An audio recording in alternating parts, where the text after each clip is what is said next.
공부는요, 아이들에게는요, 고통이에요. 대부분이 패배감을 맛보고 살아요. 아이들을 대하는 가장 큰 부모의 고민이 공부와 관련된 겁니다. 우리가 꼭 잊지 말아야 되는 거는요, 초등, 중등, 고등, 이때 아이들이 문제가 많거든요. 네. 뭐 자기 자신의 문제, 정체성의 문제부터 시작을 해서 자존감, 대인 관계, 부모와의 갈등, 이런 모든 문제들이요, 사실은 공부로 드러나요. 사실 아이를 어떻게 하면 잘 키우느냐라는 걸 논할 때 공부를 빼놓고 얘기할 수는 없는 겁니다.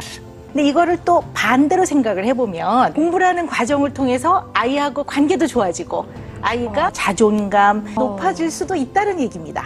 부모는 자꾸 가르치려고 하고요.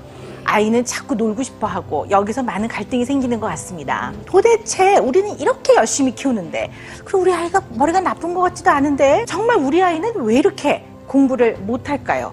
자녀에 대해서 아주 치열하게 고민해보고 어떻게 하면 더 잘 키울까 생각을 많이 해보는 부모들일수록 빠지는 함정이 있어요. 더 잘 가르치려고 굉장히 치열하게 아이를 키우거든요. 그러다 보니까 그 가르치는 과정에서 많은 문제가 생깁니다. 부모 딴에는 잘 가르치려고 하지만 그 과정에서 아이와 사이가 나빠지고 아이는 그것 때문에 스트레스 받고 상처받고 또 부모에 대한 믿음과 신뢰를 다 잃어버리게 되고 부모로부터 상처를 받았다고 생각하는 아이는 부모의 지시를 안 듣습니다. 지시를 안 들으면 그 결과는 공부로 아주 바로 직결돼서 나타납니다. 이게 우리의 현실이에요, 사실은요. 우리가 보통은 얘 몇 점 맞았냐, 뭐 고등학생들은 등급이 몇 등급이냐, 이렇게 학업 성취도만을 가지고 아이들의 공부를 논하면 100% 실패합니다. 앞서 말씀드렸지만 아이들의 공부의 문제의 원인은 거의 대부분 부모와의 관계에 있습니다. 부모와의 갈등과 부모와의 관계상의 문제가 공부의 문제로 드러나는 건데요. 공부는요, 아이들에게는요, 고통이에요. 제가 왜 고통이라고까지 얘기를 하냐면요, 아이들은요, 안타까워요.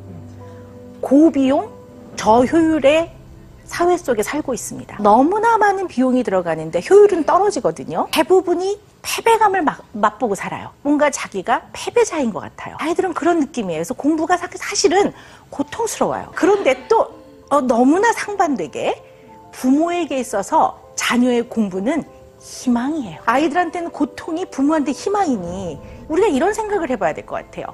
공부를 왜 해야 되는지를 키워나가야지만 제대로 할 수 있는 거거든요. 결국 공부는 내면의 동기가 굉장히 중요하단 말이에요.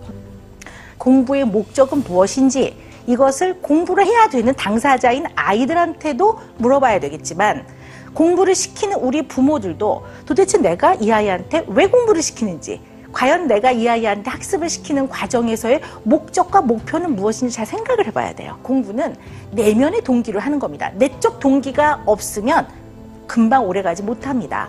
내적 동기는 사실 부모로부터 많이 부여받아요.